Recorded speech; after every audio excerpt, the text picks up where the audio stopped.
அப்போஸ்தலர் நடவடிக்கைகளிலிருந்து ஒரு மனுஷனுடைய ஸ்தோத்திரம் கேரக்டர், அதிலேருந்து நாம் சில காரியங்களை கற்றுக்கொள்வோமாக. அப்போஸ்தலர் நடவடிக்கைகள் 18வது அதிகாரம் 24வது வசனம்.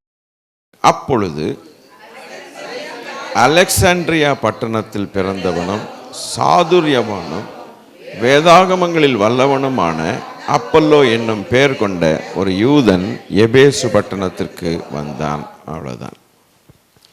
இந்த மனுஷனை குறித்து ஆண்டவருடைய வார்த்தை மிகவும் தெளிவாக அவனுடைய கேரக்டர் எழுதியிருக்கிறது. Apollos, an Alexandrian by birth, an eloquent man, came to Jesus. சாதுரியவான் என்று போட்டிருக்கும். சாதுரியவான் என்று சொன்னால் ஆங்கில பைபிளில் எலக்வெண்ட் மேன். எலக்வென்ஸ்ன்னு சொன்னால் நல்ல கிளாரிட்டி நிறைஞ்சவனும் நல்ல ஒரு பேச்சு திறமை நிறைஞ்ச ஒரு மனுஷனாக காணப்படுகிறான். பேச்சு திறமை காணப்படுகிறான். அவன் எபேசு பட்டணத்துக்கு வந்திருந்தான். அவன் ஒரு யூதன்தான், யூத மார்க்கத்தை, யூத பேட்டர்னை சேர்ந்தவன். இவன் யார் என்று சொன்னால், இவனை குறித்து ஒரு 5 காரியங்கள் சுருக்கமாக இன்றைக்கி பார்த்துட்டு அதுக்கு பிறகு என்னன்னு பார்க்கலாம். வேதம் சொல்லுகிறது, வேத ஆகமங்களில் வல்லவனுமாய் இருந்தான். வேத ஆகமங்கள். he was ஆங்கில பைபிளில் பார்க்கும்போது he was mighty in scriptures எழுதியிருக்கு. ஒருவன் NASB என்கிறதான பைபிள் டிரான்ஸ்லேஷனில் அது போட்டிருக்குது, mighty in scriptures. எனக்கு அந்த வார்த்தை ரொம்ப என்னை கவர்ந்தது. mighty என்று சொல்லும் பொழுது இந்த நல்ல ஒரு வல்லவனுக்கு தான் அந்த பெயர் சூட்டப்படும். இங்கே mighty in scriptures என்று போட்டிருக்கிறது. அப்போ பரிசுத்த வேத எழுத்துக்களை ஆராய்ந்து அறிந்து அதில் தேறின எஸ்ராவை போல தேறின வேதபாரகன் அப்படிங்கன்னு சொல்கிறோம் இல்லையா? பைபிள் அப்படி தானே போட்டிருக்கு எஸ்ராவை குறித்து. இவனை குறித்து பேசும்போது மைட்டி என்று ஒன்று. அப்படியானால் ஆகமங்களில் தலை சிறந்தவன், பயங்கரமாய் கற்றுக்கொண்ட ஒரு மனுஷனாக இருக்கிறான். ஒருவன் ஆகமங்களை, பரிசுத்த வேத எழுத்துக்களை, பழைய ஏற்பாட்டு ஆகமங்களை ஒருவன் அப்படி கற்று தேறி படித்திருப்பானால் அவன் நிச்சயமாக கர்த்தரை தேடின ஒரு மனுஷனாக இருந்திருப்பான். நிச்சயமாக அந்த தாகத்தோடு இருக்கக்கூடிய ஒரு மனுஷனாக இருந்திருப்பான். யாரை போல? அப்போஸ்தலனாகிய பவுலை போல. பவுலும் அப்படித்தானே கமாலியல் பாதத்தில் கற்றுக்கொண்டவன். அப்போ தெய்வத்தை தேடுகிறதான ஒரு மனுஷன் தெய்வத்துடைய வார்த்தைகளில் நாட்டம் கொள்ளுகிறான். ஆண்டவர் என்ன சொல்லியிருக்கிறார், என்ன பேசியிருக்கிறார், காலங்களையும் நேரங்களையும் நிதானிக்கிற ஒரு மனுஷனாக இருந்திருப்பான். ஆகமங்களில் என்ன எழுதியிருக்கிறது உற்று ஆராய்ந்து பார்த்த ஒரு மனுஷன். ஆச்சரியமாக இருக்கிறது. இது நம்பர் 1. ரெண்டாவதாக, this man had been instructed in the way of the Lord என்று போட்டிருக்கிறது. என்ன போட்டிருக்குது அங்கே? அடுத்து என்ன பார்க்குறோம்? அவன் நம்பர் 2 25 போதும். அப்போ கர்த்தருடைய வார்த்தையில் உபதேசிக்கப்பட்டு he was instructed in the way of the Lordனா அவனுக்கு ஒரு இன்ஸ்ட்ரக்டர்ஸ் இருந்திருப்பாங்க. ஒரு மனுஷனை ஒருத்தன் இன்ஸ்ட்ரக்ட் பண்ணுறான்னா, இன்ஸ்ட்ரக்டட் நான் இப்படி போப்பா அப்படின்னு ஒரு மனுஷன் ஒரு பாதையில் போகிறான்னா அவனை போச்சொன்னது ஒருத்தன் இருந்திருப்பான். போச்சொன்னது ஒருத்தன் இல்லாமல் அவன் என்ன செய்ய மாட்டான்? போக மாட்டான். அப்போ கர்த்தருடைய மார்க்கத்தில், கர்த்தருடைய வழிகளிலே ஒரு உபதேசிக்கப்பட்டவனாய் இருக்கும்போது, அப்படியானால் ஒரு உபதேசித்தவன் ஒருவன் இருந்திருப்பான். இன்னும் கொஞ்சம் சொல்ல போனால் கர்த்தருடைய வழிகள் அல்லது மார்க்கத்தை அறிய வேண்டும் என்று சொல்லி நாட்டம் கொண்டு ஆசைப்பட்டு அந்த உபதேசம் பண்ணுகிறவர்களை இவன் நாடி போயிருக்கக்கூடிய ஒரு மனுஷனாக கூட இருந்திருப்பான். அப்படி இல்லாவிட்டால் எப்படி? உபதேசிக்கிறவர்கள் நம்ம வீட்டுக்காக வர்றாங்க, சர்ச்சிலேருந்து பாஸ்டர் வீட்டுக்காக வந்து சர்ச்சை நடத்துகிறாரு. இல்லை, நம்ம தானே சர்ச்சுக்கு வர்றோம், நம்ம தானே ஆண்டவரை தேடி வர்றோம். இங்கே தானே தேவனுடைய வார்த்தைகள் இருக்குது, இங்கே தானே நல்வழி மார்க்கம் இருக்குது, வாழ்க்கை நல்வழி ஆகணும்னா, நல்ல வழி வாழ்க்கை ஆகணும்னா இங்கே தானே வழி. அல்லேலூயா. அப்போது இவன் ரெகுலராக என்ன பண்ணியிருப்பான்னா, ஒரு உபதேசிக்கிறவனை தேடி, எப்படி சவுலுடைய தகப்பனார் கமாலியல் பாதத்தில் கொண்டு போய் தன்னுடைய மகனை விட்டு போய் படி என்று சொன்னானோ, அதுபோல் இவன் உபதேசிக்கப்பட்டவனாய் இருக்கிறான். இது இவனுடைய வாழ்க்கையில் நம்பர் 2. அல்லேலூயா. மூன்றாவதாக பார்க்கும்போது and being fervent in the spirit என்று எழுதியிருக்கிறது. ஆவியில் அனல் உள்ளவனை. என்னைக்காவது இந்த வார்த்தைகளை இப்படி நம்ம பார்த்ததுண்டா? இல்லவே இல்லையே. என்னடா இப்படியெல்லாம் உள்ள அடங்கி இருக்குதே. அப்போது இவன் முதலாவது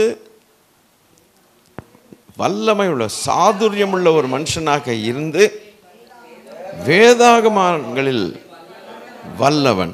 ரெண்டாவது, அவன் எந்த கேள்வி கேட்டாலும் வேதத்தில் கர்த்தருடைய வார்த்தையில் எந்த மூல முடுக்கில் எதை பேசினாலும் அவனால் பதில் சொல்ல முடியும். பதில் சொல்கிறது மாத்திரமல்ல, அவன் உபதேசிக்கப்பட்டவன். அப்படியானால் அந்த உபதேசம் பண்ணுகிறவர்களுக்கு அவன் கீழ்ப்படிந்து அடங்கி இருந்து அழகாய் கற்றுக்கொண்ட ஒரு மனுஷன். மூன்றாவதாக பார்க்கும்போது ஆவியில் அனலுள்ள ஒரு நல்ல வைப்ரண்ட் பர்சன். யூதன் பாருங்கள்.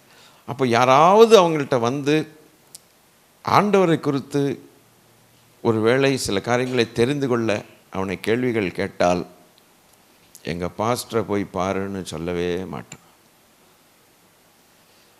இல்லை எனக்கு தெரியாதுன்னு சொல்ல மாட்டான். பொறு நாளைக்கு சொல்லுகிறேன்னு சொல்ல மாட்டான். அவ்வளோ ஃபிங்கர் டிப்ஸில் அத்துப்படியாக வச்சுருந்தான்.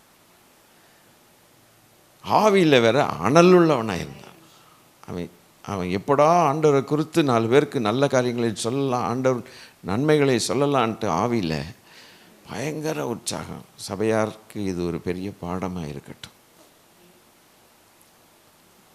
அவன் இன்னும் சில காரியங்களை சொல்கிறேன் இதை எனக்கு குறித்து. ரைட், 3 முடிஞ்சிங்களா? 4வது, he was speaking and teaching accurately the things concerning Jesus. அடுத்து அங்கே என்ன தமிழில் போட்டிருக்கு?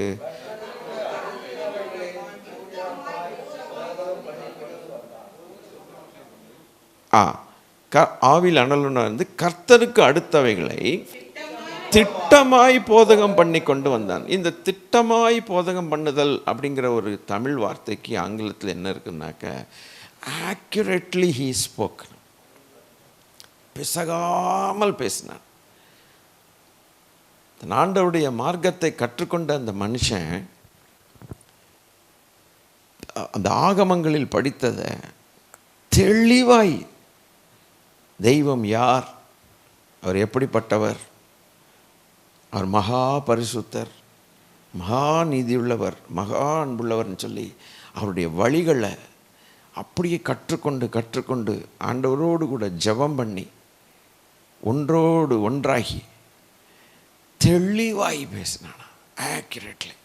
இந்த கேரக்டர்லாம் நீங்கள் பைபிள்லேயே நீங்கள் நோட் பண்ணி கொண்டால் உங்களுக்கு பிற்காலத்தில் இது பிரயோஜனமாக இருக்கும். இது வந்து நமக்கு பாடம். உழப்புறதில்ல, எதையாவது சொல்லி ஒப்பேத்திடுறதில்ல. அப்படி பண்ணி இப்படி பண்ணி அதை பண்ணி தர்க்கங்களை எழுப்பி கடைசியில் ஒன்றும் எவனுக்கும் விளங்காமல், உனக்கும் விளங்கலை, அடுத்தவனுக்கும் விளங்க வைக்கலை, ஒரு மாதிரி வழி பண்ணி கடைசியில் எங்கள் பாஸ்டர் பாருன்ட்டுருக்கூடாது.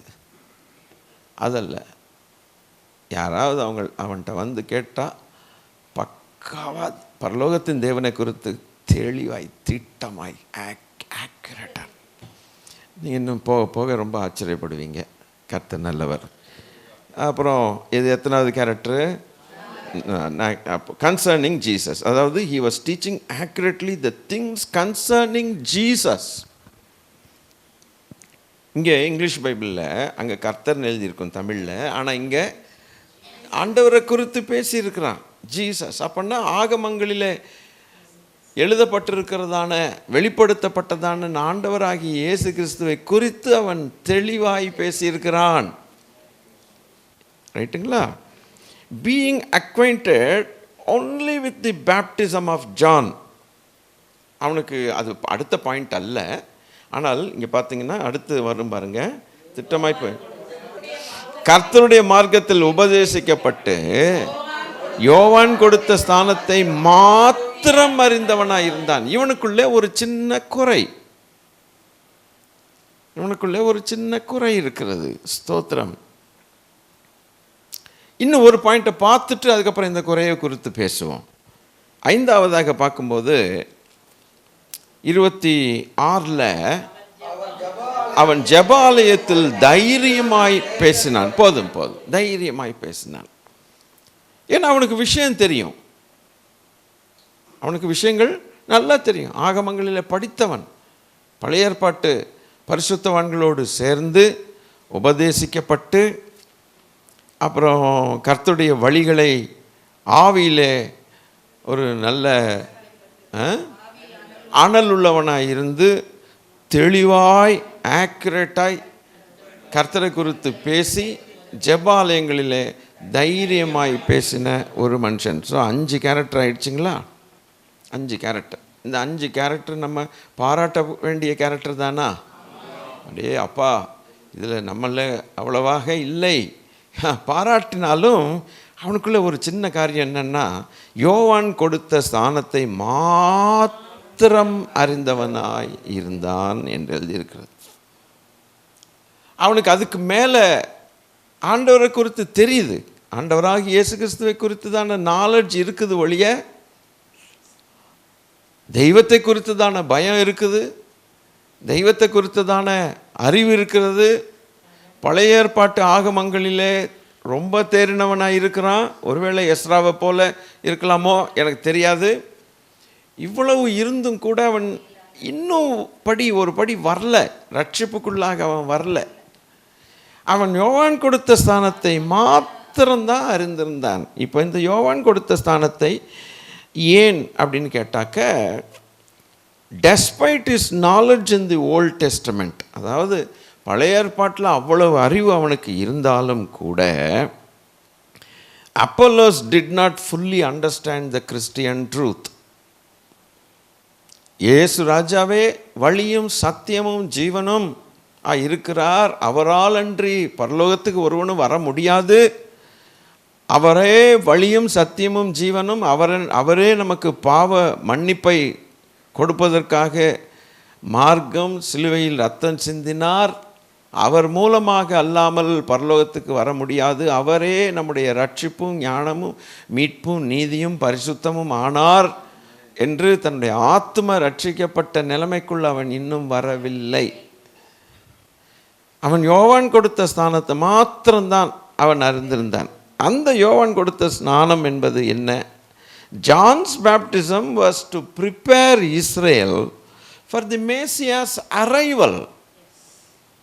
யோவான் கொடுத்த ஞானஸ்நானம் என்னன்னு கேட்டால், மேசியா இயேசு கிறிஸ்து ரட்சகர் வருகிறார் என்கிறதான ஒரு காரியத்தில் ஆண்டவருடைய வருகைக்கு ஆயத்தப்படுத்துகிறது தான் யோவானுடைய ஞானஸ்நானம். ஆனால் கிறிஸ்துவை பற்றினதாக அல்ல. ஏன்னா அவர் சொல்லுகிறார், வருகிறவர் என்னை காட்டிலும் பெரியவர், நான் அவருடைய பாதரட்சையின் அவிழ்க்கிறதுக்கு, ஆகவே மனம் திரும்புங்கள், தேவனுடைய ராஜ்யம் சமீபமாக இருக்கிறது என்று சொல்லிட்டு ஞானஸ்நானம் கொடுத்தா, வருகிறவரை ஏற்றுக்கொள்ளுங்கள்ங்கிற மாதிரி அவன் அதுக்காகவே கொடுத்தான். John's gospel, John's baptism prepared Israel for Messiah's arrival. Apollos accepted that message. Apollos என்ன பண்ணிட்டான்னா, அந்த யோவான் சொன்னதான அந்த செய்தி, அந்த நற்செய்தியை அவன் அங்கீகரித்தான். Even acknowledged that Jesus of Nazareth was Israel's Messiah. நசரேயனாகிய இயேசு கிறிஸ்து இஸ்ரவேலின் இரட்சகர் என்பதையும் கூட அவன் அங்கீகரித்தான். அதற்கு அவனுக்கு தடையே இல்லை. ஏன்னா பழைய ஏற்பாட்டு ஆகமங்களில் வாசித்து தேறினவன் ஆவியிலே அனலுள்ளவனாக இருந்து பிரசங்கம் பண்ணுகிறதற்கு வேண்டிய தாளந்துகளையும் வச்சிருந்து எலக்வென்ட் ஸ்பீக்கர். அவன் பேசினான்னா கொஞ்சம் குறைய எல்லாரையுமே என்ன பண்ணிடுவான்னா, அவன் அந்த சத்திய மார்க்கத்தில் அந்த நன்மையை சொல்லி நல்லா அவனுக்கு போதிச்சு விளக்கி அருமையாய் விளக்கி விடுவான். அப்படிப்பட்ட தெளிவுள்ள ஒரு மனுஷன் எவ்வளவு ஒரு தேவனுடைய ராஜ்யத்துக்கு ஆசீர்வாதமாக இருப்பான் என்று பாருங்கள். கர்த்தர் நல்லவர். ஆனால் அவன் இயேசு கிறிஸ்துவை இரட்சகர் என்றும் அப்படி அதோடு அறிந்ததோடு கூட விட்டுட்டான். அப்போ ஒரு நாள் ஜப ஆலயத்தில் போய் இவன் பேசுகிறான். நல்ல கவனிங்க, நான் பாடம் சொல்லி கொடுக்குறேன் எங்களுக்கு. ஜப ஆலயத்தில் இவர் தான் நம்ம பேசுகிறதுல வல்லவனாச்சே, அவருக்கு தான் மைக் கொடுத்துட்டா சும்மா கும்முன்னு கிளப்பிடுவார். அந்த ஆவியில் வேற வைராக்கியம், அனல், ஆண்டவரை குறித்து நல்ல அறிவு. அடேங்கப்பா, இவன்ட்ட நம்ம போய் கற்றுக்கணும் போல இருக்குது. அந்த அளவுக்கு பயங்கரமாக இருந்தவன். பேசும்போது ஜனங்களெல்லாம் ரொம்ப ஆச்சரியப்பட்டு ஆண்டவரை அறிந்து தேவனை ஸ்தோத்தரிப்பார்கள், நன்றி சொல்லுவார்கள். இப்படி ஒரு நாள் அவன் பேசிகிட்டே இருக்கும்போது, என்னை பாருங்க, பேசிகிட்டே இருக்கும்போது அங்கே ஒரு தம்பதிகள் உட்கார்ந்துருந்தாங்க, 2 பேர். அந்த பெரிய அந்த ஜபாலயத்தில் அவன் பேசிகிட்டு இருக்கும்போது 2 பேர் உட்காந்துருந்தாங்க. அவங்க ஒன்றும் அலட்டிக்கவும் இல்லை, ஒன்றும் செய்யலை, அப்படியே பேசாமல் கேட்டுட்டு இருந்தாங்க. இப்போ மெடிக்கல் காலேஜில் ஒரு 4வது 5வது வருஷம் படிச்சுக்கிட்டு இருக்கிற ஒரு பையன் ஒரு சின்ன போர்டில் போய் லெக்சர் எடுத்து அந்த இடத்துல 40 வருஷமாக டாக்டராக இருக்கிற அவருடைய ப்ரொஃபஸர் உட்கார்ந்தா எப்படி இருக்கும்? எப்படி இருக்கான்? அவங்க பேசாமல் அப்படியே பார்த்துட்ருப்பான். இவனுக்கு இப்போ தான் கற்றுக்கிட்டு வரான். அங்கே 2 பேர் உட்கார்ந்துருந்தாங்க, புருஷன் பொண்டாட்டி. அப்படி தான் வேதம் சொல்லுகிறது. அவன் ஜபாலயத்தில் 26 தைரியமாய் பேச தொடங்கின போது அக்கில்லா போதும். இந்த 2 பேர் என்ன பண்ணிட்டு இருந்தாங்க? தேவர் க்ளோஸ்லி வாட்சிங். என்ன பாருங்க, ரொம்ப க்ளோஸாக கவனிச்சுக்கிட்டே இருந்தாங்க. இவனுடைய பழைய ஏற்பாட்டு நாலேஜும் அவங்களுக்கு தெரியும். அதை விட மேன்மையானது கர்த்தராகிய இயேசு கிறிஸ்துவின் ரட்சிப்பின் மார்க்கம். அப்போ இவன் ஒரு கத்துக்குட்டியை போலத்தான் அவங்க முன்னால காட்சி அளித்தான். ஒன்றும் தெரியாத, ஏன்னா ஜீவ மார்க்கம் தெரியல. அப்படியே பேசாமல் பேசிட்டு என்ன தான் பேசுகிறானோ பேசட்டும்னு சொல்லி கரெக்டாக பேசுகிறானா. எதை பேசுகிறான்? ஆகமங்களில் அவன் பழைய ஏற்பாட்டுக்காரங்களாம் பக்காவாக பேசுகிறான், ஆவியில் அனலாக இருக்கிறான், உபதேசிக்கப்பட்டது தெரியுது, நல்லா பிடிச்சிக்கிட்டான், வேத எழுத்துக்களை பிடிச்சிக்கிட்டான், பேசணும்னு ஆசை, ஊழியம் செய்கிறான். சரியான கேண்டிடேட்டாக இருக்கானே இவன். ஆனாலும் இவனுக்குள்ளே ரட்சிப்பின் அனுபவம் இல்லை. பிடிச்சிட்டான். அந்த ரட்சிப்பின் அனுபவம் அப்போ தான் அவன் யோவான் ஸ்நானத்தை ஏற்றுக்கொள்ள ஆரம்பிக்கிறான். இஸ்ரவேலின் மேசியா கர்த்தராகி இயேசு கிறிஸ்து என்பதையும் அவன் அக்செப்ட் பண்ணியிருக்கிறான். அப்போது அவன் நல்ல ஒரு ஜீவ மார்க்கத்துக்கு உள்ள கேட்டில் இருக்கிறான், ஆனால் உள்ள போகலை. இந்த 2 பேர் பார்த்துக்கிட்டே இருந்துட்டு பிரசங்கெல்லாம் முடிச்சிருப்பாங்களோ என்னமோ தெரியல, அவனை கொஞ்சம் தனியாக கூப்பிட்டாங்க. கொஞ்சம் வாங்க. வந்தான். ஆவியிலானால் ரொம்ப நல்லா பண்ணிங்க பிரசங்கம். அதெல்லாம் இல்லை அங்கே. நான் சொல்கிறேன், என்னையா பிரசங்கம் பண்ண அப்படின்னு சொல்லாமல் ஃபஸ்ட் கிளாஸாக பண்ணேன், ரொம்ப நல்லா இருந்துச்சு. என்ன நல்லா பண்ணிங்க, ரொம்ப நல்ல நாலேஜ் வச்சுருக்கீங்களே, யார்கிட்ட படிச்சிங்க, எந்த ப்ரொஃபஸர்கிட்ட படிச்சிங்க, அப்படி இப்படின்னு கொஞ்சம் உற்சாகப்படுத்தியிருப்பாங்களோ என்னவோ. நிச்சயமாக, ஏன்னா இப்படி ஒரு பேசுகிற கேண்டிடேட்டை நிச்சயமாக பாராட்டி தானே ஆகணும். வந்துட்டு லைஸாக தள்ளிட்டு போய் கூப்பிட்டு போய், நான் ஒரு உண்மையை சொல்லித்தரேன் கேளுப்பா, இதோட நீ நிறுத்தினா உனக்கு லாபம் இல்லை, உனக்கு இந்த விஷயத்தில் தெரியல, நீ இன்னும் ஆழமாக போகணும் அப்படின்னு சொல்லி கொடுத்துட்டாங்க. கர்த்தராகி இயேசு கிறிஸ்துவை குறித்து சொன்னாங்க. இப்போ வாசிங்க 26. அவன் ஜபாலயத்தில் தைரியமாய் பேச தொடங்கின போது அக்கில்லாவும் பிரிஸ்கில்லாவும் அவன் பேசுகிறதை கேட்டு அவனை சேர்த்து கொண்டு தேவனுடைய மார்க்கத்தை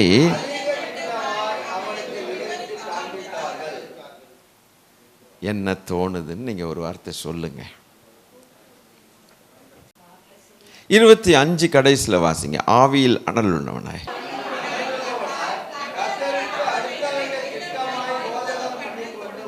26 கடைசி வாசிங்க. தேவனுடைய மார்க்கம். இப்ப சொல்லுங்க. அவன் அங்க திட்டமாய் பேசினான், ஆக்யூரேட்டா பேசினான். 26ல இல்ல இவன் இல்ல இவங்க அதிக திட்டமாய் பேசினான். அவன் ஆக்யூரேட்னா மோர் ஆக்யூரேட். ஸோ ஆக்யூரேட் வரைக்கும் தான் அவனை திட்டமாய், ஆக்யூரேட்னா துல்லியமாயினார், துல்லியமாய் பேசுற வரைக்கும் தான் அவன் நின்றுக்கிறான். ஆனால் கர்த்தராகிய இயேசு கிறிஸ்துவை குறித்து இவங்க பேசும்போது இவனுக்கு தெரியாத அதிக துல்லியம் இருக்குது. அதிக துல்லியமா சொன்னோன்னே இவனுக்கு எப்படி இருக்கும்? இவன் ஏற்கனவே பழுத்த பழம், இதில் ஸ்கிரிப்சர்ஸில், வசனங்களில், வேதாகமத்தில் பழுத்த பழம். இவன் சொல்கிறதே திட்டம் ஆக்யூரேட் அப்படின்னா மோர் ஆக்யூரேட் அவனுக்கு தெரியல. இந்த 2 பேர் உட்கார்ந்துக்கிட்டு அங்கே இவனை பேச விட்டுட்டு நல்லா கவனித்து இவன் ஆக்யூரேட்டோட நின்ட்டான், மோர் ஆக்யூரேட்டுக்கு இன்னும் வரலன்ட்டு அவனை தனியாக கூப்பிட்டு போய் இதுதான் மோர் ஆக்யூரேட்டுன்னு இவனுக்கு எப்படி இருந்திருக்கும்னு பாரு. அப்போ அவன் கம்ப்ளீட்டாக ஆண்டவருடைய ரட்சிப்புக்குள்ளே வந்திருப்பான். வந்த பிறகு என்ன நடந்தது அப்படின்னு கேட்டால் 27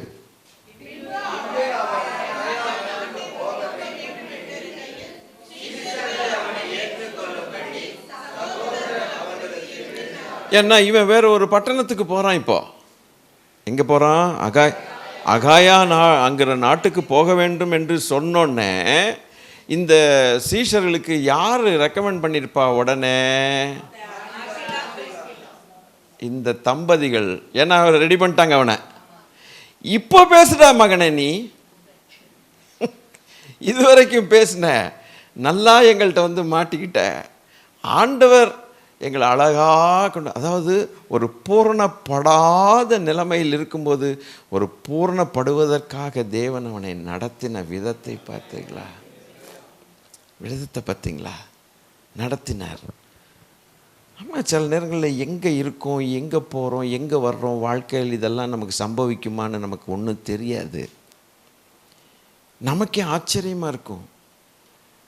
திடீர்னு ஒரு நபரை சந்திப்போம், எதுக்கு சந்தித்தோன்னே தெரியாது. அந்த ஒரு நபரை சந்திக்கிறதுனால நம்முடைய வாழ்க்கையில் கம்ப்ளீட்டாகவே பாதையே மாறிடும். ஆச்சரியமாக, என்னடா அது, நான் இப்படி இருக்கேனே, அது எல்லாத்துக்கும் காரணம் அவரை ஒரு நாள் சந்தித்தேன், அவர் இந்த காரியத்தை சொன்னார், அப்படியே எனக்குள்ளே அது ரொம்ப ஆணித்தனமாக பாஞ்சிருச்சு. அந்த ஒரு நல்ல மார்க்கத்தை காட்டினானே அந்த மனுஷன், இன்றைக்கி நான் ஆசீர்வாதமாக இருக்கேனே, நான் இப்படி இன்றைக்கி இருப்பேன்னு நான் நினச்சே பார்த்ததில்லையே அப்படிங்கிற சம்பவங்கள்லாம் நமக்கு நிறைய நடக்கும். நான் உங்கள் முகத்தை பார்த்ததில்லை, நீங்கள் ஏன் முகத்தை பார்த்ததில்லை.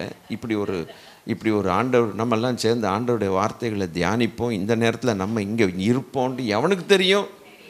நமக்கும் தெரியாது, நம்ம பெற்றவங்களுக்கும் தெரியாது, நம்ம நண்பர்களுக்கும் தெரியாது. எப்படியோ பாருங்கள், அது தெய்வ செயல், நம்ம செயல் இல்லை. நம்ம நினச்சா கூட அப்படி செய்ய மாட்டோங்க. ஒருவேளை எத்தனையோ பேர், நேற்று ஒரு ஃபேமிலி வந்து பேசினாங்க. நான் பேசிட்டு, நீங்கள் எப்படிங்க இங்கே இந்த சர்ச்சுக்கு வந்தீங்கன்னு நான் கேட்டேன். எனக்கு இந்த இடத்துல ஏதோ ஒரு சர்ச் இருக்குதுன்னு தெரியும் சார், ஆனால் இங்கே வரணுன்ட்டு எனக்கு தோணலை. பட் எப்படி தோணுச்சுன்னா, அங்கே இவங்க சொந்தக்காரங்க அங்கே இருக்காங்கன்னு சொல்லிட்டு அவங்க போனாங்க. சரி போகலாம் அப்படின்ட்டு போயிட்டுருக்கும்போது ஒரு நாள் 31 டிசம்பர் மாதம் இங்கேருந்து போகிறாங்க. 1 ஜனவரி 1 நம்ம ஆண்டவருடைய பிரசன்னத்தில் சமூகத்தில் போய் ஜெபிப்போம். அது வருஷப்பிறப்பு, ஆண்டவருக்கு நன்றி சொல்லுவோன்ட்டு போகும்போது ரொம்ப ஏதோ ஒரு டிஸ்டன்ஸ் ஜாஸ்தியாக இருக்குது. ஏதோ ஒரு காரணத்தினால திருப்பி அவங்க ரிட்டர்ன் வர வேண்டியதாக இருந்துச்சு. அவங்க ரிட்டர்ன் வரும்போது பஸ்ஸில் வந்துட்டுருக்குறாங்க. கரெக்டாக இந்த ரோடுடைய முனையில் அந்த பஸ்ஸு பிரேக் டவுன் ஆகிடுச்சு, பழுதாயிடுச்சு. எல்லாம் இறக்கி விட்டாங்க, இறங்குன்ட்டு. இவங்க இறங்கிட்டு என்னடா இது 31ஆந்தேதி நம்ம ஆலயத்துக்கு போகலான்னு பார்த்தா இப்படி ஒன்று நடக்குதே, என்னடா அசையாக போய் போனமேன்னு இப்போ வந்தோடனே இப்போ நம்ம ஜனங்கள் எல்லோரும் இந்த பக்கம் வந்துட்டு 1ஆந்தேதி ஆராதனைக்கு வர்றாங்க. நடராத்திரி 31ஆந்தேதி கேட்டிருக்காங்க, எங்கே போகிறீங்க? இந்த மாதிரி போகிறோம். இப்போ நாங்கள் வரலாமா? சரி, இங்கேயே போய் நம்ம ஆராதிப்போம், ஆண்டவரை தொழுது கொள்வோம்னு சொல்லிட்டு இங்கே வந்திருக்குறாங்க. வந்ததுலேருந்து அவங்களுக்கு ரொம்ப மனசு பிடிச்சி போய், இங்கே அவங்களுக்கு பெரிய சந்தோஷம் என்னென்னா, வருஷம் பிறந்தோடனே கம்யூனியன் வாங்கிட்டோன்னு இது ஒரு வித்தியாசமாயிடுச்சு அவங்களுக்கு. பிறகு தொடர்ந்து வந்து சத்தியங்களை கேட்டு வேத வாக்கியங்களில் உபதேசிக்கப்பட்டு அவங்க பிடிச்சிட்டாங்க. என்ன அருமையாக இருக்குது இது வசனம், ஆண்டவருடைய சத்தியம் வருதே, ஆஹா அப்படின்ட்டு. நேற்று வந்து சொல்கிறாங்க, நாங்கள் வந்து 4 வருஷம் ஆகுது, 4 வருஷமாக இங்கே வந்துகிட்ருக்குறோம், ரொம்ப ஆசீர்வாதமாக இருக்கிறோம் அப்படின்னு. போய் இங்கே தான் அந்த பஸ்ஸு பிரேக் டவுன் ஆகணுமா? வேறு எங்கேயாவது எக்மூரில் இந்த பக்கம் வந்து பீச் ரோட்டில் வந்துட்டு இருக்கும்போது ஆயிருக்கக்கூடாதா? எங்கே பாருங்கள், கரெக்டாக வாசலில் கொண்டு வந்து ஆண்டவர் இறக்குன மாதிரி குடுன்னு நடந்து இந்த பக்கம் வந்துட்டாங்களே. இது போல தான் நம்முடைய வாழ்க்கையில் நமக்கு அறியாமல் நம்மளை படைத்த தெய்வம் நம்மளை நடத்துகிறாருங்க. நம்ம என்னென்னலாம் தப்பு கணக்கு போட்டு வச்சுருப்போம், இதும்போ இது என்னத்தெல்லாமோ. நமக்கு பலன் இருக்கிற வரைக்கும், வாய் இருக்கிற வரைக்கும் மனுஷன் பேசிக்கிட்டே கிடப்பான். ஆனால் அவனுக்கு உண்மை தெரியாமல் பேசுகிறான். தேவன் நம்மை நடத்தின விதங்கள் பார்த்திங்கன்னா, இந்த மனுஷனை கரெக்டாக அவன் எபேஸுக்கு வரணும், இப்படி ஒரு 5 கேரக்டர் இருக்கிறவன் ஒருத்தன் வரணும், அதில் பக்காவாக ஜபாலயத்தில் போய் அவன் பேசணும். பேசினாலும் சும்மா ஓட்ட உடசலாக பேசலை,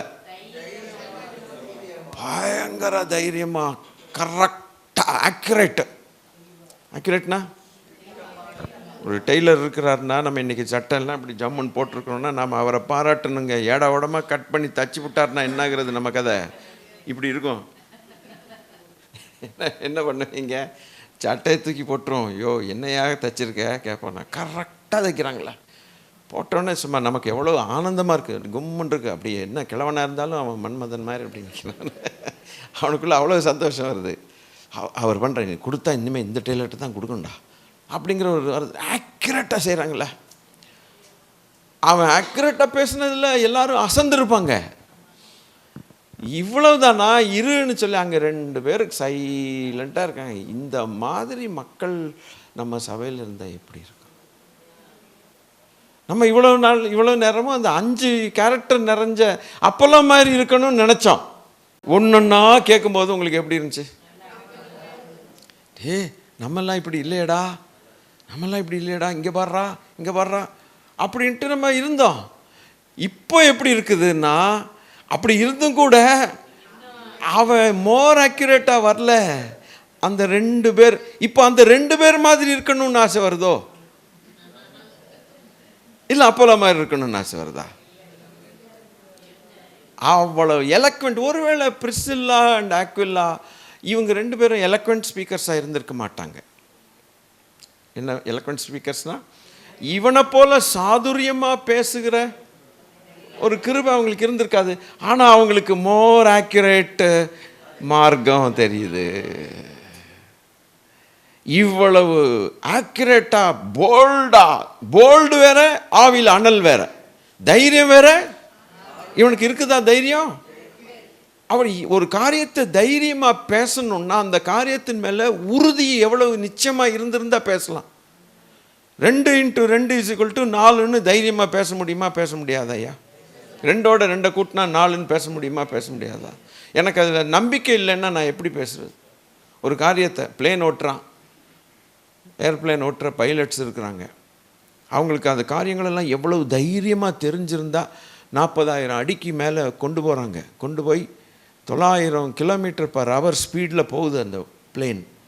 பின்னால் ஒரு 300, 400, 500 பேர் குழந்தை குட்டி பெரியவங்க எல்லாரையும் இங்கே வச்சுட்டு அவங்க உயிரை வச்சுட்டு பறந்து போகிற அத்தனை மணி நேரம் ஒரு தைரியம் இல்லாமல் நீங்களும் நானும் செய்ய முடியுமா அந்த வேலையை? அவ்வளோ வர்றான், டக் டக்குன்னு எதுவும் சும்மா பெப்பேன்னு வளரிட்டு போகல. உட்காந்தான்னா அவன் கிளப்பிடுவான், வண்டியை கிளப்பிட்டான்னா அவன் இங்கேன்னு போய் கரெக்டாக இறக்கிடுறான். அதுக்குள்ளே இருக்க ஏகப்பட்ட சுவிட்சாக இருக்கும், சுவிட்சும் மீட்டரும் கிட்டருமா கலது. இந்துமா திடீர்னு ஆஃப் பண்ணுவான், திடீர்னு ஆன் பண்ணுவான், இப்படிமா அப்படிமா என்னத்தெல்லாம் செய்கிறானோ நமக்கு விளங்கி தொலைல. காக்பிட் வியூ இப்போல்லாம் யூடியூப்பில் ஈஸியாக பார்க்கலாம், எல்லாருமே பார்க்கலாம். நம்மெல்லாம் அங்கே நம்மளை கொண்டு போய் உட்கார வச்சா எல்லாத்தையும் ஆன் பண்ணி எல்லாத்தையும் ஆஃப் பண்ணி கடைசியில் நோஸ் டைவ் பண்ணி கடலுக்குள்ளே தள்ளிடுவோம் எல்லாரையும். அவ்வளவு தைரியம் எடுத்து 20 hours நான் ஸ்டாப்பாக போகிறாங்களே. அதுபோல் கப்பல் ஓட்டுறவங்க எவ்வளவு தைரியம் போகிறாங்க. ஒரு காரியத்தை செய்யணுன்னா அந்த காரியத்தை குறித்ததான தைரியம் அவங்களுக்கு இல்லைன்னா அவங்க செய்ய முடியாது இல்லையா? ஸ்தோத்திரம். நம்ம அம்மாமார்கள் நமக்கு சமைக்கிறாங்க, ஐயாமார்கள்ட்ட பேசுகிறேன், சமைக்கிறாங்கன்னா எவ்வளோ தைரியமாக சமைக்கிறாங்க. நம்ம சாப்பிட்ற மாதிரி அவங்க செஞ்சு போட்டோன்னே அடுத்த நிமிஷம் நம்ம நல்லா குழம்புலாம் சாப்பிட்டுட்டே இருக்கலாம். எவ்வளோ தைரியம், கரெக்டாக தெரியுது. இதே கை நம்ம அவங்களும் கை வச்சுருக்காங்க, நம்மளும் கை வச்சுருக்கோம். அவங்க கையால் இப்படி அள்ளி போட்டாங்கன்னா முடிஞ்சது. நம்ம கையால் அள்ளி போடுங்க எல்லாத்துலேயுமே. அப்போ இவ்வளவு தைரியமும் ஆவியில் அனலும் இருக்கிற ஒரு மனுஷன் ஆக்யூரேட்டுன்னு நினச்சிக்கிட்டு இருந்தா அவனை இன்னும் பாலிஷ் பண்ண வேண்டிய அவசியம். அவன் ரட்சிப்பின் மார்க்கத்தை தெரியல, ஆனால் ரட்சகர் இருக்காருன்னு தெரியும், இயேசு இருக்கிறாருன்னு தெரியும், இயேசுதான் மெய்யான தெய்வம் என்று தெரியும். ஆனால் அந்த இயேசுவை ஏற்றுக்கொண்டு அவன் ரட்சிப்பின் அனுபவத்தை அவன் இன்னும் பெறலை. யோவான் ஸ்நானம் கொடுத்த ஞான ஸ்நானத்தை தான் அவன் அறிந்திருந்தான். அது என்ன ஆண்டவர் வர்றாருங்கிறதோட நின்றுச்சு. அதுக்கு ஒரு வேத விளக்கம் என்னன்னு கேட்டிங்கன்னா 19வது அதிகாரம் அப்போஸ்தலர் நடவடிக்கைகள் 3:4.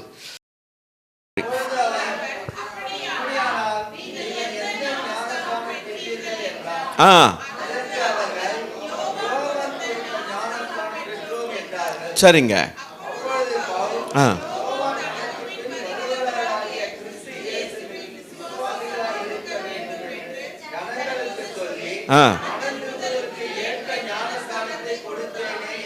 கொடுத்தானே அதுதான் கொடுத்தான். இப்போ வேதமே அழகா என்ன சொல்லுது, விளக்கம் கிளீனாக சொல்லுது. வருகிறவர் வருகிறார், அவர் என்னிலும் பெரியவர். நீங்கள் மனம் திரும்புங்கள், உங்கள் பாவங்கள் அறிக்கையிடுங்கள், அறிக்கையிட்டு பாவ மன்னிப்பை பெற்றுக்கொள்ளுங்கள்னு சொல்லி மனம் திரும்புங்கள்னு சொல்லிட்டு அவர் வருவார், அவர் தான் ரட்சகர் என்பதுக்கு ஆயத்தப்படுத்துகிற ஞானஸ்நானம் தான் 19:3 ரொம்ப தெளிவாக அது எழுதியிருக்கிறது. நான் கொஞ்சம் நேரத்துக்கு முன்னால் சொன்னதுக்கான வேத வசனத்தின் ஆதாரம் இது. வேத வசனத்தின் ஆதாரம் இது. இந்த அக்கிலா பிரிசில்லாவுக்கு தெரியாதா? இவன் இதோடு நின்றுட்டான்னு சொல்லி இதுக்கு மேலே கர்த்தராகிய இயேசு கிறிஸ்துவை ஒருவன் ஏற்றுக்கொள்ளாவிட்டால் அவனுக்கு பாவ மன்னிப்பு கிடைக்கிறது இல்லை, அவன் பரலோகத்துக்கு போக முடியாது, பரிசுத்தாவின் அபிஷேகத்தை அவன் பெறப்போகிறதில்ல, பரலோகத்துக்கு போகணுமே. இவன் இப்படிப்பட்ட மோர் ஆக்யூரேட் ஸ்பீக்கராக மாறிட்டா தேவனுடைய ராஜ்யத்துக்கு இவன் எவ்வளவு பிரயோஜனமாக இருப்பான் இன்னும். அதுதான் தனியாக கூட்டிகிட்டு போயிட்டாங்க. இங்கே வா, நல்லா பேசுன, இங்கே வா என்று சொல்லிட்டு 28 இப்போ நம்ம வாசிக்க வேண்டும்.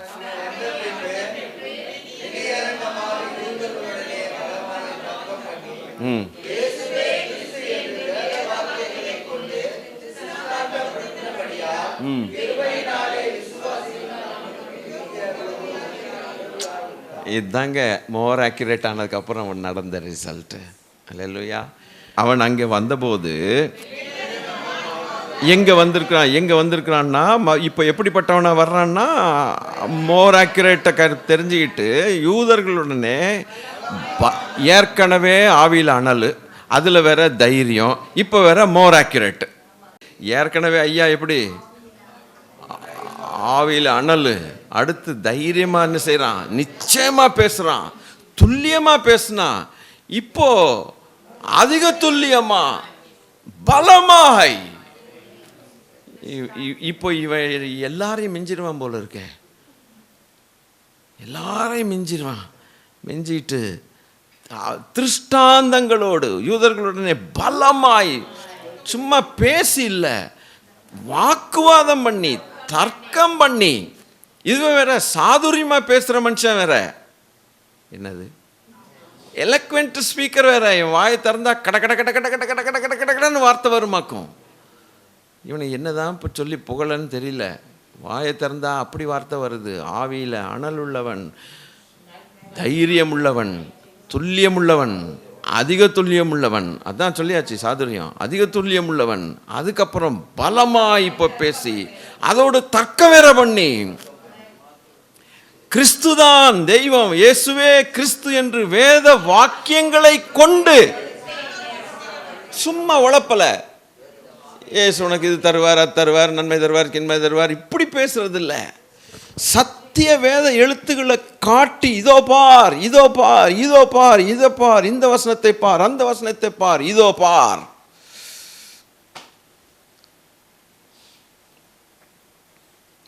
அங்கே பிஹெச்டி பண்ணும்போது தீசிஸ் எழுதணும். எங்களுடைய ஃபைண்டிங்ஸ் ரிசர்ச் பண்ணி, ஆராய்ச்சி பண்ணி தீசிஸ் சப்மிட் பண்ணோம். அதில் ஃபஸ்ட்டு 2 இயர்ஸ் எங்களுக்கு என்னன்னா லிட்ரேச்சர் சர்வேன்னு இருக்கும். நான் ஒரு காரியத்தில் இப்போது ஆராய்ச்சி பண்ண போகிறேன், ரிசர்ச் பண்ணி பிஹெச்டி பண்ணிகிட்ருக்கிறேன்னா ஒரு சின்ன ஒரு லைன் தான். அதில் நான் ஆராய்ச்சி பண்ணணுன்னா அதுக்கு முன்னால் கிட்டத்தட்ட ஒரு 1950 அல்லது 40, ஒரு 50-70 வருஷத்துக்கு முன்னாலேருந்து நான் லிட்ரேச்சரை சர்வே பண்ணியிருக்கணும். இந்த டாப்பிக்கில் ஒரு 50 வருஷத்துக்குலேருந்து பேக் யார் யார் ரிசர்ச் பண்ணி பேப்பர்ஸ் பப்ளிஷ் பண்ணியிருக்கா, ஃபைண்டிங்ஸ் கண்டுபிடிப்பு என்ன பண்ணியிருக்காங்களா இல்லையான்ட்டு நான் சர்வே பண்ண 2 வருஷம் ஆகும். எனக்கு 2 வருஷம் ஃபுல்லாக லைப்ரரிஸில் உட்காந்துடணும். ஏன்னா இது இப்போ நான் எது இந்த டாப்பிக்கில் கண்டுபிடிச்சேன்னு சொல்கிறது 50 வருஷம் முன்னாலே கண்டுபிடிச்சிருந்தா டூப்ளிகேட் ஆயிரும், செல்லாது. அதனால் நோண்டி நோண்டி பார்க்கணும், இதில் எவனாவது என்ன கண்டுபிடிச்சான் இந்த டாப்பிக்கில். இப்போ நான் இந்த டாப்பிக்கில் நான் ஆராய்ச்சி பண்ணுறேன்னா 50 வருஷத்துலேருந்து நான் வரணும். எவன் என்னென்ன பண்ணான் இந்த டாப்பிக்கில் அப்போலாம் பார்த்து நான் நினச்சது யாரும் பண்ணலைன்னு வந்தால் ஒழிய என்னுடைய ஆராய்ச்சியை நான் லேபில் ஸ்டார்ட் பண்ண முடியாது. இல்லைன்னா எவனோ ஒருத்தன் பண்ணிட்டான்னா 5 வருஷம் பண்ணதும் வேஸ்ட்டு, டூப்ளிகேட்டுன்ட்டு ஃபினிஷ் பண்ணிடுவான். ஸோ 2 வருஷம் உட்காந்துடணும் அதில். அதுக்கப்புறம் ஐடியா வரும், அதுக்கப்புறம் என்ன பண்ணணும், அதுக்கப்புறம் லேபில் போய் செட்டப், பெரிய கூத்து. இதெல்லாம் முடிச்சுட்டு வர்றதுக்குள்ளே பெரிய அரபிக்கடல் தண்ணி குடித்த மாதிரி இருக்கும். லிட்ரேச்சர் சர்வே, அந்த ஒரு காரியத்தை நான் அந்த லிட்ரேச்சர் சர்வே தீசிஸில் நான் எழுதணும். லிட்ரேச்சர் சர்வே கம்ப்ளீட்டாக எழுதணும். எழுதும்போது ஒன்றுக்கும் என்ன பண்ணணுன்னா, ஒரு காரியத்தை சொன்னேன்னா மேலே சின்னமாக ஒரு லைட்டாக ஒரு நம்பர் போட்டணும். 8 அல்ல 9, அது சீரியல் ஆர்டரில் வரும். அந்த 8, 9 என்னென்னா அந்த தீசிஸுடைய எண்டில் அந்த ஃபைண்டிங்ஸ் ஏற்கனவே பண்ணா இல்லையா, அதை கோட் பண்ணணும். 8 அங்கே போனால் தெரியும் இன்னார் நான் சொன்னது அவன்கிட்டேருந்து நான் எழுதியிருக்கேன். ஏன்னா அதுதான் சர்வே பண்ணி கொண்டு வந்து 2 வருஷமாக நான் ஆராய்ச்சி, இதில் மாதிரி ஆராய்ச்சி பண்ணி என் டாப்பிக்கை விட்டுருங்க, எவன் பண்ணா இதில்ன்னு சொல்கிற ஆராய்ச்சியிலேயே பண்ணி எவனும் பண்ணலை ஆகையினால் நான் பண்ணுகிறேன்னு போகணும். அப்போ நீங்கள் ரெஃபரன்ஸ் நீங்கள் கொடுக்கலைன்னா தூக்கி வீசிடுவானுங்க. நீ பாட்டுக்கு என்னென்னமோ சொல்கிற, உனக்கு எப்படி தெரியும்? அங்கே ஏற்கனவே 1962 கண்டுபிடிச்சது அவன் சொன்னான் அப்படின்ட்டு நம்பரை போட்டு அவன் இது கீழே கொடுக்கணும், புஸ்தகத்தின் எண்டில் கொடுக்கணும். அப்போ தான் ஏற்றுக்குவான். ஓஹோ, அவன் திரும்பி பார்ப்பான், ஓ இதுலேருந்து எடுத்தியா இதை, அப்படி அதனால தான் அப்படி சொல்கிறியா, ஓகே. ரெஃபரன்ஸ் நீங்கள் கொடுக்கணும். கொடுக்காம மொட்டையாக நீங்கள் எதையாவது ஒன்று சொன்னால் ஏற்றுக்கொள்ளாது. ஏன் இதை சொல்ல வந்தேன்னா, வேத வாக்கியங்களை கொண்டு பேசணும், சும்மா லொடான்னு பேசக்கூடாது.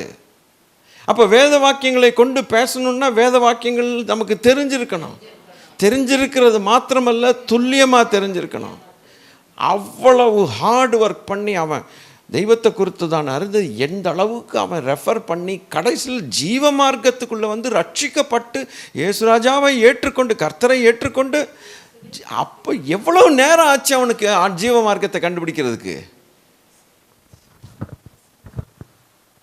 இவன் பேசினானா,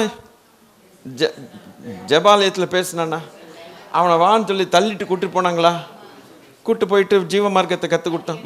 அதிக துல்லியமாக கற்றுக் கொடுத்தாங்களா? அது துல்லியமாக கற்றுக் கொடுத்ததுக்கப்புறம் இவன் பேச ஆரம்பித்தானா மறுபடியும்? இது இடைப்பட்ட காலம் எவ்வளவா இருக்கணும்? அது நாளா வருஷம், நிச்சயமாக வருஷங்களாக இருக்காது, மாதங்களாக இருக்காது, வாரங்களாக இருக்காது, ஷார்ட் டைம் பிடிச்சிட்டான். எப்படி பிடிச்சான்? ஏன் பிடிச்சான்? அவன் ஏற்கனவே ஸ்கிரிப்சர்ஸில், ரெண்டாவது அந்த ஸ்கிரிப்சர்ஸ் அறிந்து தெய்வத்தினுடைய நன்மை அறிஞ்சு ஆண்டவருடைய அன்பை அறிஞ்ச பிறகு அவனால் பேசாமல் இருக்க முடியல. தைரியமாக போய் ஜபாலயத்தில் பேசும் பொழுது ஜீவமார்க்கத்தை லைட்டாக தட்டி விட்டுட்டா கண்ணு திறந்த மாதிரி ஆகிப்போச்சே. கமாலியல் பாதத்தில் கற்று தேறினவனாக இருந்த ஒரு அப்போஸ்தலனாகிய பவுலுக்கு ஒரே ஒரு தரிசனம் போதும். நீர் யார் என்ன செய்ய சித்தமாக இருக்க, ஒரு ஷார்ட் டைமில் டக்குன்னு அவனுக்கு போதும். அம்மாளுங்க மரமண்டை மாதிரி 35 வருஷம் ஆனாலும் 40 வருஷம் ஆனாலும் சாகிற நேரத்தில் தான் ஞானஸ்நானம் எடுப்பான். அப்போ தான் ஒப்பு கொடுப்பான். அதுவும் அவங்க பையன் தள்ளாடி கொண்டு வந்து இவர் போகிறாரு, சீக்கிரம் கொடுங்க பாஸ்டர். என்ன ஒரு what is it, what a foolishness. இவனை பாருங்க, இவங்களுக்கு எப்படி இந்த அக்கிலா பிரிஸ்கில்லாவுக்கு இந்த மார்க்கம் தெரிஞ்சிச்சு? இவங்க பவுலோட தொப்புள் கொடி கூடாரம், இவங்களும் கூடாரம் நெய்கிறவங்க, பவுலும் கூடாரம் நெய்கிறவங்க சேர்ந்துடுச்சுங்க. பவுலோட சேர்ந்த ஆள் பூவோட சேர்ந்த அப்படியே இறங்கிருச்சு. இறங்கினோன்னு தான் இவனுக்கு அப்படி இருந்தானுங்க. அப்போ நம்முடைய ஐக்கியங்கள் யாரோடு இருக்கணும்? கர்த்தருடைய வேதத்தை அந்த ஒரிஜினல் அந்த அனுபவத்தோடு இருக்கிற அவங்களோட சேர்ந்துட்டோம்னா தேவனை நாம் அறியலாம். புரியுதா உங்களுக்கு? இப்போ இதுதான், இதோட சேர்ந்தோம்னா தெய்வத்தை போல மாறிடும். அவங்களோட இருந்து ஒரு பவுல் வந்து டீச் பண்ணணுன்னு அவசியமே இல்லை. யாருக்கு? இல்லை, அப்போலோவுக்கு. பவுல் தான் ஒருவேளை பிரிஸ்கில்லாவும் அக்கிலாவும், ஐயா நீங்கள் சொல்கிறதுல ஏதோ ஒரு சின்ன பிள்ளை இருக்குது, உங்களுக்கு நல்லா சொல்லிக் கொடுக்கணுன்னா எங்கள் பாஸ்டர் பவுலை போய் பாருங்க அப்படின்னு அவங்க சொல்லலை. தள்ளிட்டாங்க. இங்கே வா, நான் பேசினாலும் ஒன்று தான், பவுல் பேசினா ஒன்று தான், நாங்கள் பவுலை காட்டில் இன்னும் அதிகமாக பேசுகிறோம் வா. என்ன தாழ்மையும் என்ன ஒரு ஊழியம் செய்தாங்க. அதுதான் ஊழியண்ணா, அதுதான் ஊழியண்ணா. புரியுதா உங்களுக்கு? கற்றுக்கொள்ளுங்க தேவ பிள்ளைகளே. கிறிஸ்துவை பற்றின வாழ்க்கை இல்லாவிட்டால் வேஸ்ட். அது ஒரே ஒருத்தரை பற்றிக்கொள்ளும். அப்படிப்பட்ட ஊழியக்காரர்கள் கண்டுபிடிக்கிறது கஷ்டம். அவங்க வந்து உட்காந்துட்டாங்க பாருங்க. அப்புறம் கடகடன்னு லெட்டர் எழுதிட்டாங்க. இவங்க இந்த ஆள் எங்கே போனாலும் வாசலை திறங்கடான்ட்டாங்க. அவன் போய் நல்ல ஊரெல்லாம் சுற்றி, எனக்கு தெரிஞ்சு போச்சுல்ல. இப்போது அக்கிலா பிரிஸ்கில்லா மாதிரி பவுலுடைய சீஷர்கள் போல் அடுத்த சீஷனாக மாறிட்டான். இவங்க மூலமாக அடுத்தவன் வந்துட்டான். நம்ம எப்படின்னு பார்த்துக்கணும். அதுக்கப்புறம் எப்படி பலமாக பேசினான்னா, திட்டவட்டம் அதிக துல்லியமாய் பலமாய் தர்க்கம் பண்ணி இயேசுவே கிறிஸ்து என்று வேத வாக்கியங்களை கொண்டு திருஷ்டாந்தப்படுத்தினால் கிருபையினாலே விசுவாசியானவர்களுக்கு மிகவும் உதவியாயிருந்தார். He was a fantastic vessel. He was a very useful person to the believers and the church. அன்னைக்கு ஒரு யூத மார்க்கத்தில் இருந்த ஒரு மனுஷனே இப்படி ஆசீர்வாதமாக இருந்தான்னா, இன்னைக்கு அதிக துல்லியமாய் பல வருடம் கற்றுக்கொண்டும் துல்லியம்னாலே வரலையே. நம்ம யாருக்கு ஆசீர்வாதமாக இருக்கிறோம்? கொஞ்சம் யோசித்து பார்த்தா நமக்கே வெக்கமாக இருக்கும் இல்லை? ஆண்டவருடைய பிள்ளைகளே, நீங்கள் யோசிங்க. இதற்கு ஏற்றபடி நீங்கள் வீட்டில் திங்க் பண்ணுங்கள். நீங்களும் அர்ப்பணிங்க. ஆண்டவரே, என் நிமித்தம் நாங்கள் ஆசீர்வாதமாக இருக்கணும், மற்றவனுக்கு உதவியாக இருக்கணும், ஜீவ மார்க்கத்தை நான் காட்டுகிறவனாக இருக்கணும் அப்படின்னு சொல்லி நீங்கள் யோசிங்க. கர்த்தருக்கு ஸ்தோத்திரம். ஜெபம் பண்ணலாம். ஒரு சின்ன அர்ப்பணிப்போடு, இயேசு கிறிஸ்துவே மெய்யான தெய்வம். இயேசு கிறிஸ்து ரட்சிக்கிறார். அவர் சிலுவைக்கு சென்றார். நம்முடைய பாவங்கள் அவர் ஏற்றுக்கொண்டார். நாம் பாவி என்று உணர்ந்து மனம் திரும்பி வரும்போது என் ஆண்டவர் கிருபையாய் மன்னித்து தம்முடைய சொந்த இரத்தம் கொண்டு நம்மை சுத்திகரித்து அவர் ரட்சிப்பை தந்து பரலோகத்துக்கு நேராக, பரலோகத்துக்கு வழி திறந்த தெய்வம். அதை அறியாதவனாய் இருந்தான். ஆனால் பழைய ஏற்பாட்டு இவனுக்கு பேர் பழைய ஏற்பாட்டு பரிசுத்தவான். பரிசுத்தவான், old testament saint, but he was a seeker of God. என்ன அழகா தன் வாழ்க்கையை அமைத்து கொண்டு ஆகமங்களில் ஆராய்ச்சி பண்ணி சாதுரியவானா, டேலண்டட், பயங்கரமாய் பேசுவான். அவன் அதை பிசாசுகளுக்கு இடம் கொடுத்துருந்தான்னா ஒருவேளை அவன் சாதுரியமாய் பேசுகிற அந்த தாளந்தை கொண்டு போய் பிசாசுகளுடைய காரியத்துக்கு போய் பேசியிருப்பான். ஆனால் அவனோ ஆகமங்களில் ஆராய்ச்சி பண்ணி துல்லியமாய் ஆவியில் அனல் கொண்டு உபதேசிக்கப்பட்டு வேறு எங்கேயும் போகல, அசிங்கமான இடங்களுக்கு போகலை, விபசார விடுதிகளுக்கு போகலை, கெட்ட நண்பர்களோடு ஊரை சுற்றலை, மதுபானம் அருந்தி சிகரெட்டு அப்படி இப்படின்ட்டு அசிங்கமாக வாயை திறந்து கெட்ட வார்த்தை பேசலை. தெய்வத்தை குறித்ததான உபதேசிக்கிற மக்கள்கிட்ட போய் சேர்ந்து எனக்கு கற்றுக் கொடுங்கய்யான்னு சொல்லி ஆகமங்களில் தேறினவனாய் பேசும்போது துல்லியமாய் பேசினான். ஆனால் இயேசுவே கிறிஸ்து என்பது அவனுக்கு தெரியலை. இயேசு கிறிஸ்து தான் மெய்யான தெய்வம், இரட்சகர் என்பது தெரியலை. ஆனால் ஏதோ அவனுக்குள்ளே ஞானஸ்நானம், யோவான் கொடுத்த ஞானஸ்நானத்தை ஏற்றுக்கொண்டான், கரெக்ட் என்று ஏற்றுக்கொண்டான். வந்துட்டான், ஆல்மோஸ்ட் பிரசங்கம் பண்ணான். தேவன் அங்கே ஒரு தம்பதியினரை அனுப்பினார், கரெக்டாக அனுப்பினார். பாருங்க, அக்கில்லா பிரிசில்லா போஸ் நீட்டாக கவனிச்சிக்கிட்டு இருந்தாங்க, ஒன்றும் பேசலை. ஏன்னா இவன் பேசுகிறது இன்னும் துல்லியம்தான், ஆனால் அதிக துல்லியம் இல்லை என்று அவங்களுக்கு நல்லா தெரியும். தனியாக கூப்பிட்டு போய் ஜீவ மார்க்கத்தை கற்றுக் கொடுத்தாங்க. அதுக்கு அப்புறம் அவன் செய்த ஊழியம் 28. இன்றைக்கி எந்த விதத்தில் நாம் தேவனுடைய சபைக்கு நாம் ஆசீர்வாதமாக இருக்கிறோம் என்பதை யோசித்து பார்க்க வேண்டும். ஆண்டவருடைய சபைக்கு ஆசீர்வாதமாக இருக்கிறோமா? எந்த விதத்தில் இருக்கிறோம்? வேத எழுத்துக்களை நாம் கற்றுக்கொண்டிருக்கிறோமா? மைட்டி இன் ஸ்கிரிப்சர்ஸ்ன்னு போட்டிருக்குது இங்கிலீஷில். மைட்டி, அப்பா, எதெடுத்தாலும் வேத வாக்கியங்களை முன்னிட்டு கிறிஸ்துன்னு சொல்லி சாதித்தான். இதுக்கு முன்னால் பேசும்போது அதே வேத வாக்கியங்கள் கிறிஸ்து இல்லாமல் துல்லியமாய் பேசினான். வேத வாக்கியங்களை காட்டியிருப்பான், மோசேயுடைய ஆகமத்தில் எழுதியிருக்கிறதை காட்டியிருப்பான், முற்பிதாக்கள் சொன்னதை அழகாய் கோடிட்டு காட்டியிருப்பான்.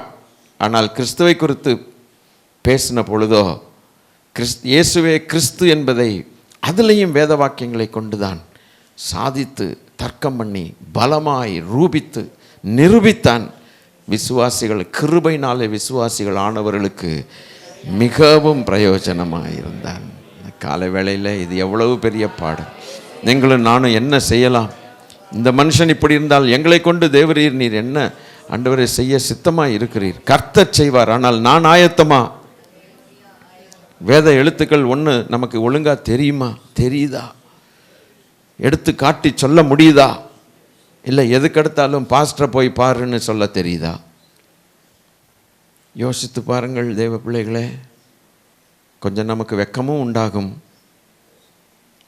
அதே நேரத்தில் அதோடு நின்று விடாதபடிக்கு இந்த மனுஷனைப் போல கிறிஸ்துவே, இயேசுவே கிறிஸ்து என்று அதிக துல்லியமாய் ஆண்டவர் நம்மை பயன்படுத்த அவரால் கூடும். ஆனால் நாம் அதற்கேற்றபடி ஆயத்தமாக வேண்டாம். ஒரு பழைய ஏற்பாட்டு பரிசுத்தவானை இவ்வளோ ஆயத்தமானால், இன்றைக்கு புதிய ஏற்பாட்டில் 25-30 வருஷமாய் கர்த்தருடைய துல்லியமான வார்த்தைகளை கேட்டு சந்தோஷமாய் நாம் மாத்திரம் நல்ல சாப்பாடு சாப்பிட்றது போல் போயிட்டே இருக்கிறோம். யாருக்கும் ஆசீர்வாதமாக இல்லை. தேவ பிள்ளைகளே, அர்ப்பணிக்க ஆசையாக இருந்தால் அர்ப்பணிங்கள்.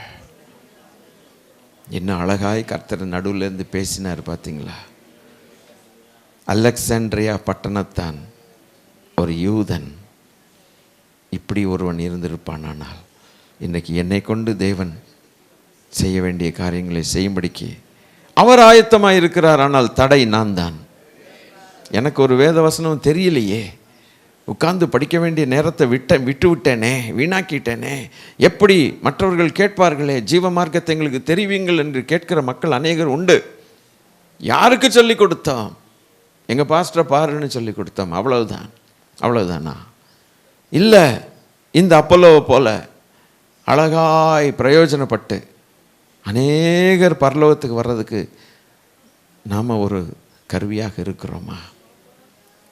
யோசித்து அர்ப்பணித்துக் கொள்ள நாள் முழுவதும் யோசிங்க. இந்த வசனங்களை மறந்துடாதீங்க. கர்த்தருடைய பிள்ளைகளே, அன்பின் ஆண்டவரே, நாங்கள் உம்மை ஸ்தோத்திரம் பண்ணுகிறோம். எவ்வளவு பயங்கரமான ஒரு பாடத்தை கற்றுக்கொண்டா.